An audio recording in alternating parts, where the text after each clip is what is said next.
Hashtag reportagem. Eles são 50 mil só no estado de São Paulo. Milhões em todo o planeta. São adoradores do diabo. Cultuam o bode. Por que são chamados de bodes? Os maçons. Você vai começar a entender a luz da maçonaria. Convidamos o Sereníssimo, uma espécie de chefe geral de mais de 320 lojas só no estado de São Paulo. Fernando Fernandes concordou em receber a luz da TV Leão e contar tudo. Nada ficou à sombra. A maçonaria tem muitas explicações, tem muitos significados.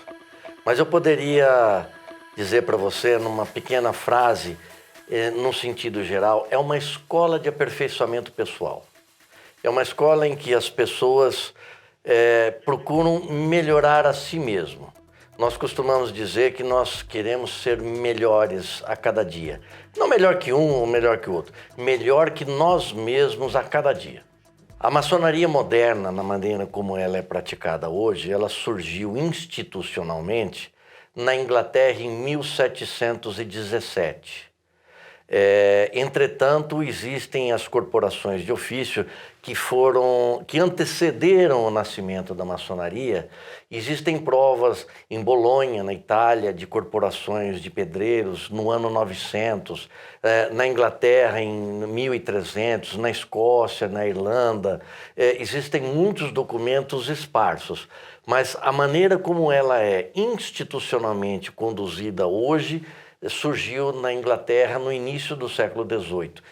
Aliás, mais precisamente, na noite de São João de 1717.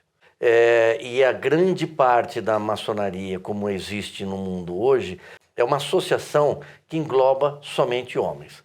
Muito embora na França e até mesmo na Inglaterra, no século XIX, já surgiram outras associações, outras ordens maçônicas femininas e posteriormente também mistas, mas ainda é minoria no mundo. A maçonaria ela tem uma participação de todos os seus membros, né? Então não existe um dono da maçonaria. Tanto as nossas lojas, todo ano se reúne e elege um mestre maçom para dirigir administrativamente. De 3 em 3 anos tem uma eleição de todos os membros da maçonaria que já tenham o grau de mestre maçom e elegem uma pessoa para conduzir aquela associação durante 3 anos. Eu fui eleito em 2019 e agora esse ano, em 2022, me mandaram ficar mais 3 anos. Acho que eu não aprendi direito por causa da pandemia, então eu fui reprovado e vou ficar mais 3 anos. A maçonaria ela prega a associação de homens livres e de bons costumes. Dentro desse preceito, nós lutamos por aquilo que acreditamos. E quando você luta por aquilo que você acredita, você incomoda partes da sociedade.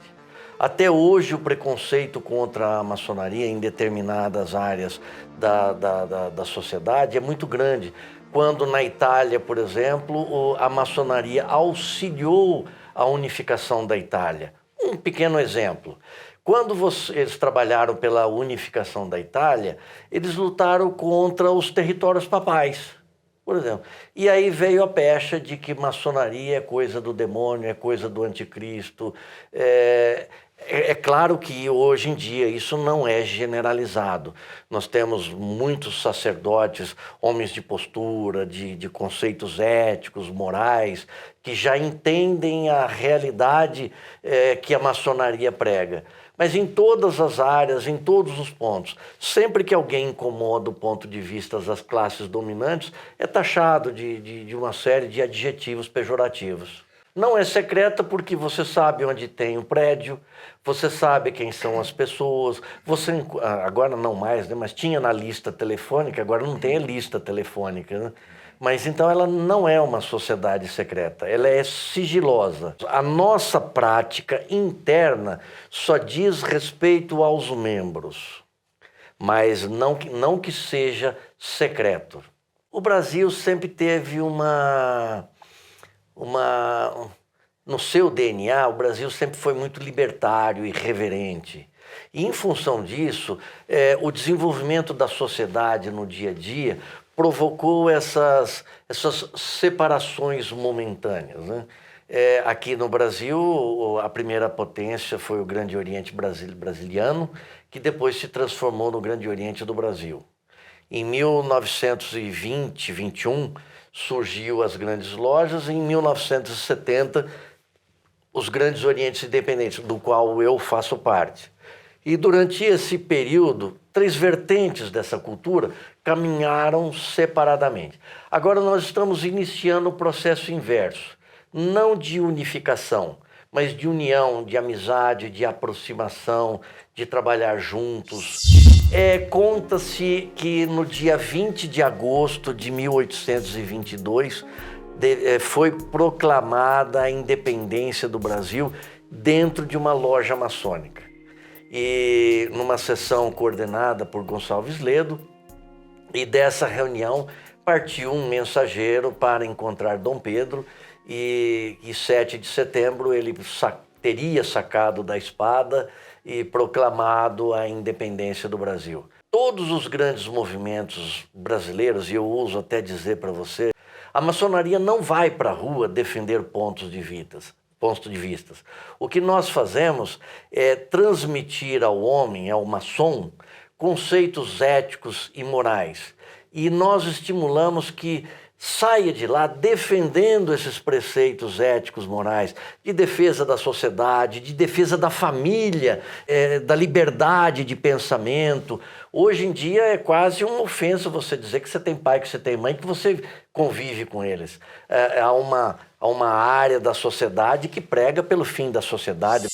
O que aconteceu é que a maçonaria, na Idade Média, eram corporações independentes, e ela tinha o que a sociedade não tinha. A sociedade medieval ela era subdividida em senhores feudais, em clero e os servos. Não tinha. A maçonaria, pela especialidade, se constituía em associações de homens livres.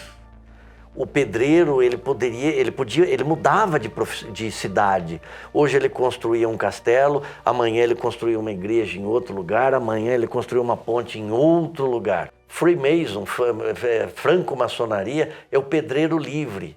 É aquele que tem a capacidade de trabalhar pela construção, e no nosso caso, filosoficamente, nós trabalhamos para a construção social, a construção de um mundo maior, melhor e igualitário, e sem atrelas, sem grilhões.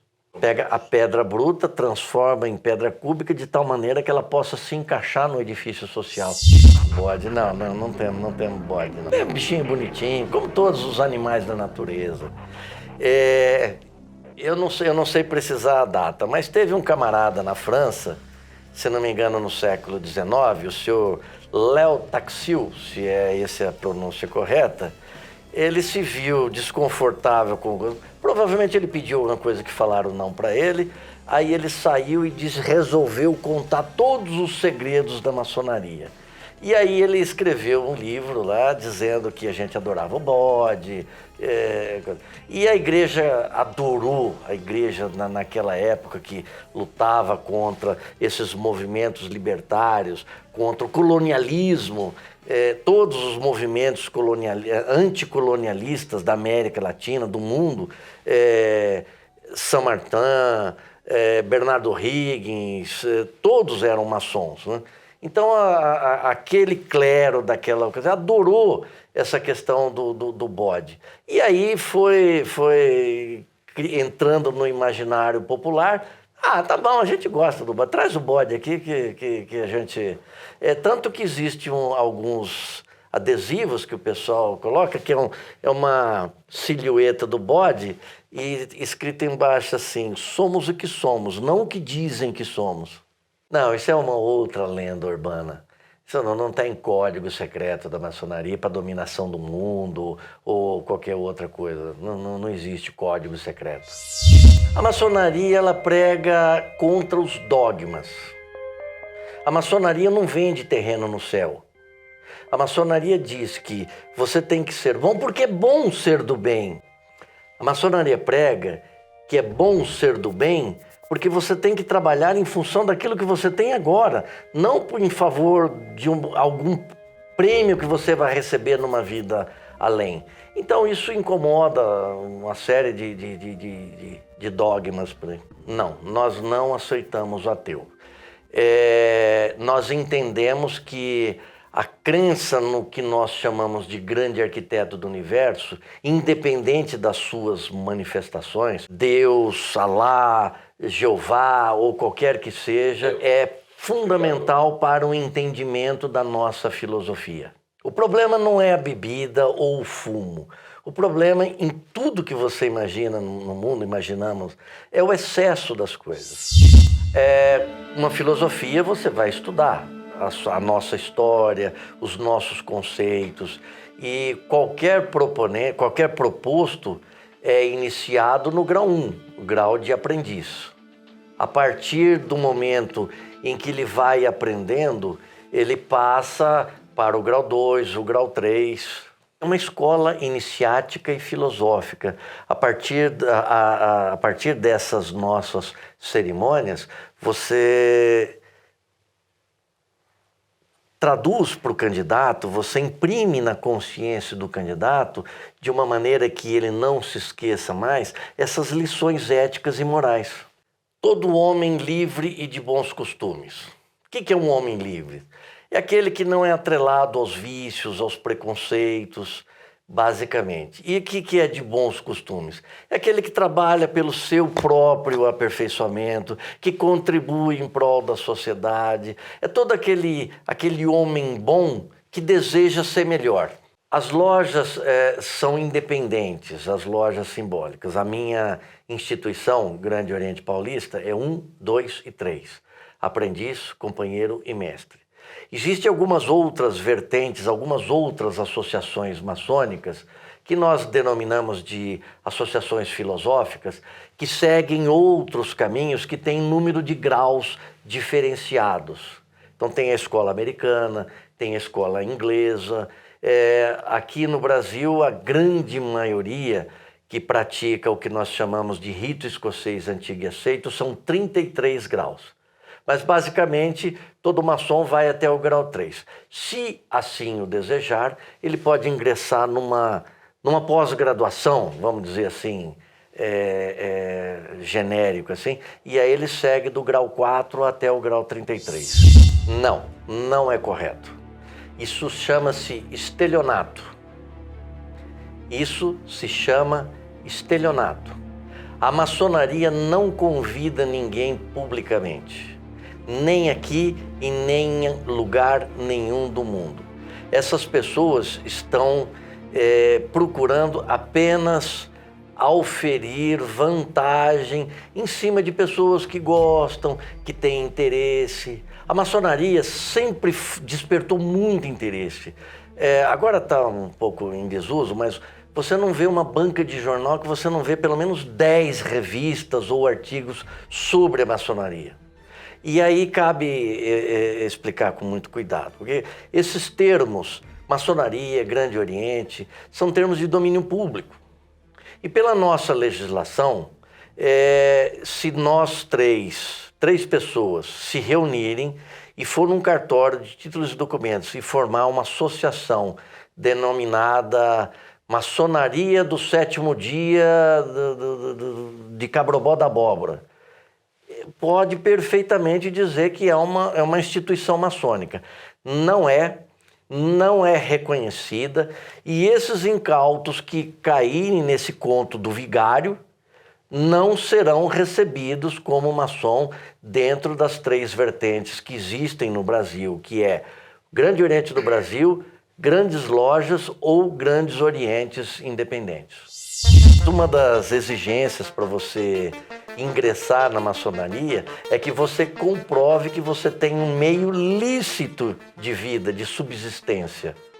Lembra quando eu falei no começo do nosso bate-papo aqui que a maçonaria pega homens bons para torná-los melhores e estimula que saia dali para defender os nossos princípios, a nossa forma de pensamento? Então isso é um fluxo natural desse movimento. Isso não quer dizer que todo mundo vai sair de lá como revolucionário. A gente prega que o bom homem ele tem que sair de lá melhor para ser síndico do prédio, para ser bom vizinho, para ser bom pai, para ser bom professor, para ser um bom motorista de táxi. Ou seja, em qualquer lugar em que você vai trabalhar para ter o seu meio lícito de subsistência, você tem que defender a liberdade, a igualdade, a fraternidade e fazer o mínimo possível para tornar esse mundo um pouquinho melhor. A maçonaria está muito mais preocupada na prática da benemerência, na prática de outras questões mais prosaicas do dia a dia. Aliás, nem dentro das nossas lojas a gente não quer dominar ninguém. A gente entende que a nossa utopia será atingida quando todos os homens se tratarem como nós pretendemos e nos tratamos como irmãos. Essa nova ordem mundial ela é tão falada e eu não sei de onde é que veio isso daí. Isso é uma lenda urbana, essa nova ordem mundial é uma balela. Os Illuminatis foram um pequeno grupo filosófico que teve uma existência efêmera na Europa, e depois esse nome foi utilizado em várias outras ordens. Inclusive a Ordem Rosa Cruz tem um grau de estudo que se chama Illuminati, mas é de Illuminati de iluminação interior, de iluminação pessoal. Diógenes, o filósofo grego que saía com a lampadinha procurando homens bons. A maçonaria, especificamente aqui no Brasil, como eu disse, a gente sai para tentar praticar o melhor que a gente pode na vida social, mas principalmente também na nossa contribuição em benemerência, em instituições de ajuda ao câncer. As lojas são independentes para decidir a maneira como podem ajudar o próximo. Casas transitórias para pessoas que estão fazendo tratamento em instituições de câncer, lar de senhoras idosas. Uma das nossas lojas no interior de São Paulo cuida da Fundação Casa. Em Franca, as nossas lojas cuidam. E a Fundação Casa de Franca teve a certificação de ISO. A maçonaria, eu levo os meus amigos. Eu indico uma pessoa que eu reconheço como boa para levar para ser maçom. Isso cria uma familiaridade, uma hegemonia de pensamento. E é óbvio que as pessoas que se conhecem, olha, eu tenho facilidade para fazer isso, eu tenho facilidade para fazer aquilo, vamos fazer? Então vamos. Ibitinga, por exemplo, eles se reuniram e uma casa de idosas, de senhoras idosas, que o Ministério Público ia fechar por falta de condições, eles assumiram e hoje é uma coisa espetacular, é coisa emocionante se ver. Existem muitas lojas que se dedicam a fazer administração das santas casas do interior. Existe uma infinidade de cidades que a maçonaria cuida, administra, participa da administração. E eu teria uma série de exemplos. Talvez um dos mais bonitos que eu tenho, não do Brasil, nós temos uma associação que nós chamamos de paramaçônicas, dos Estados Unidos, chama os Shriners.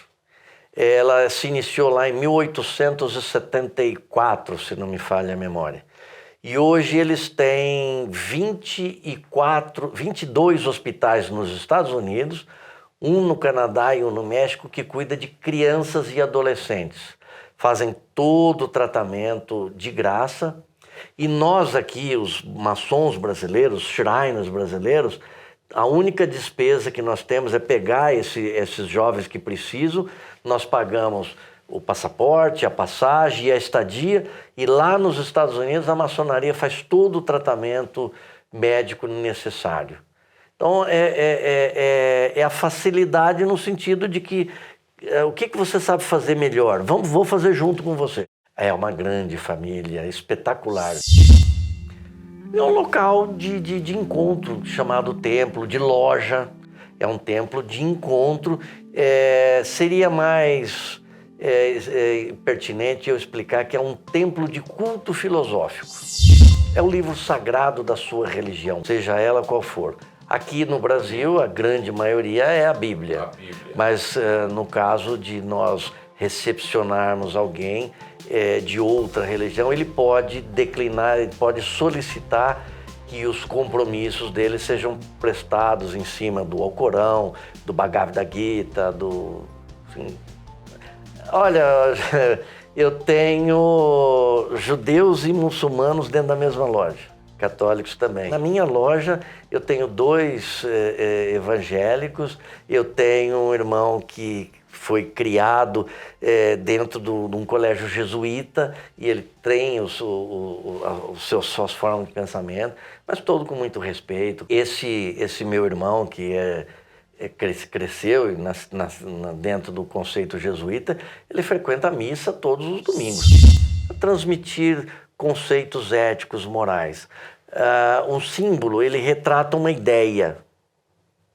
Um símbolo, ele retrata um conceito sem que você precise explicar a todo momento o que significa. O esquadro é a correção.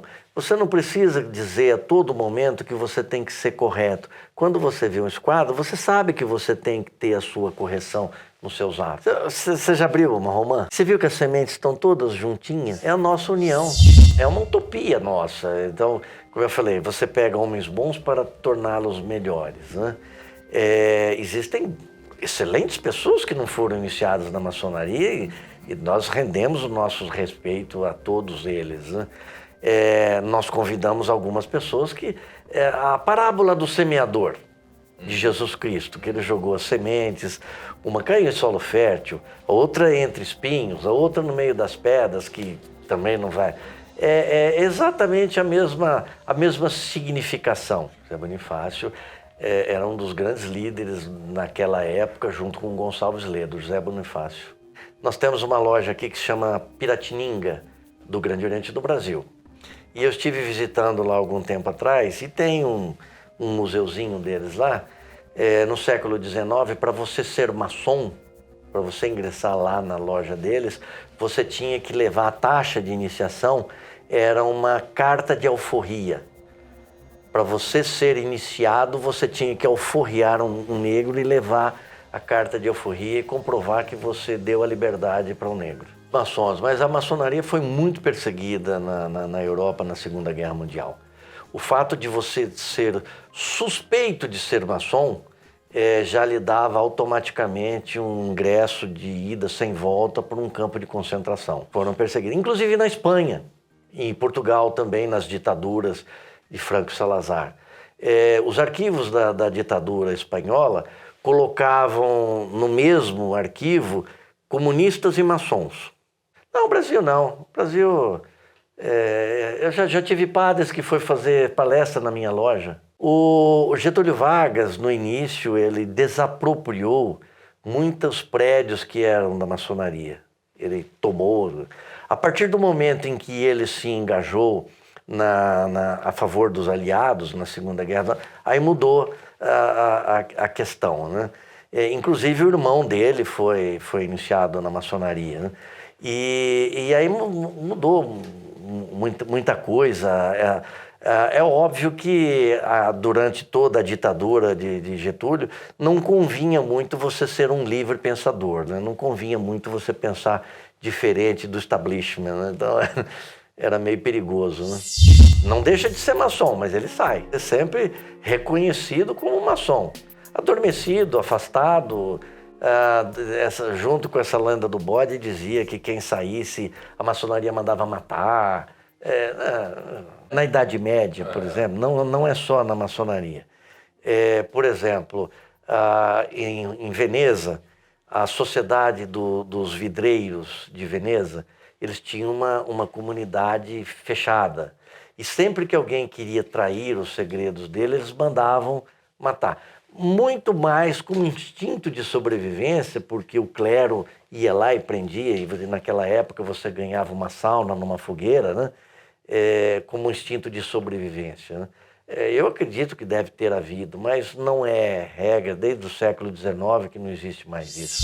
Esse é um compromisso que eu tenho, que nós temos, no sentido de esclarecer as coisas. Então, no sentido de acabar com essa mística que é uma sociedade secreta. Não é secreta porque todo mundo sabe que está aí. A partir do momento em que as pessoas se reúnem para tratar de alguma coisa, aqueles que não são incluídos já começam a colocar adjetivos pejorativos em cima, né? Nós estamos num momento bastante interessante do mundo, né? Nós saímos de uma pandemia que provocou prejuízos imensos em todos nós, em todo o mundo, em toda a sociedade. Ao mesmo tempo, os meios de comunicação tiveram uma amplitude que nunca se sonhava. Por exemplo, as nossas reuniões, que sempre foram presenciais, hoje nós fazemos reuniões por videoconferência, então já não é mais secreto. Então é muito comum nós termos reuniões da maçonaria com irmãos aqui, com maçons aqui do Brasil, do Chile, Bahia, Portugal, Estados Unidos, Inglaterra. É muito comum. Então isso toma uma nova amplitude. Ao mesmo tempo, é uma nova geração que está chegando, ingressando agora na maçonaria, de uma garotada de 20 e poucos anos, que já nasceu com o smartphone na mão e não sabe viver sem o smartphone. Então, esse choque de cultura está produzindo um conhecimento novo, está produzindo uma dinâmica nova, muito interessante para todos nós. Eu fico muito contente pelo convite, eu agradeço imensamente a receptividade de vocês. O seu café aqui é uma delícia. É o café do dia. O café e o bolinho. O bolinho. Isso mesmo. E, independente disso, seja sempre bem-vindo no Grande Oriente Paulista, seja sempre bem-vindo entre nós. É um prazer aqui desmistificar tanta bobagem que se fala por aí. A TV Leão agradece ao senhor Fernando Fernandes e às 320 lojas dirigidas por ele. É o sereníssimo da loja, é o que está acima de todos. Hashtag reportagem trouxe, com exclusividade, a luz da maçonaria. Eu te vejo na próxima. Até lá.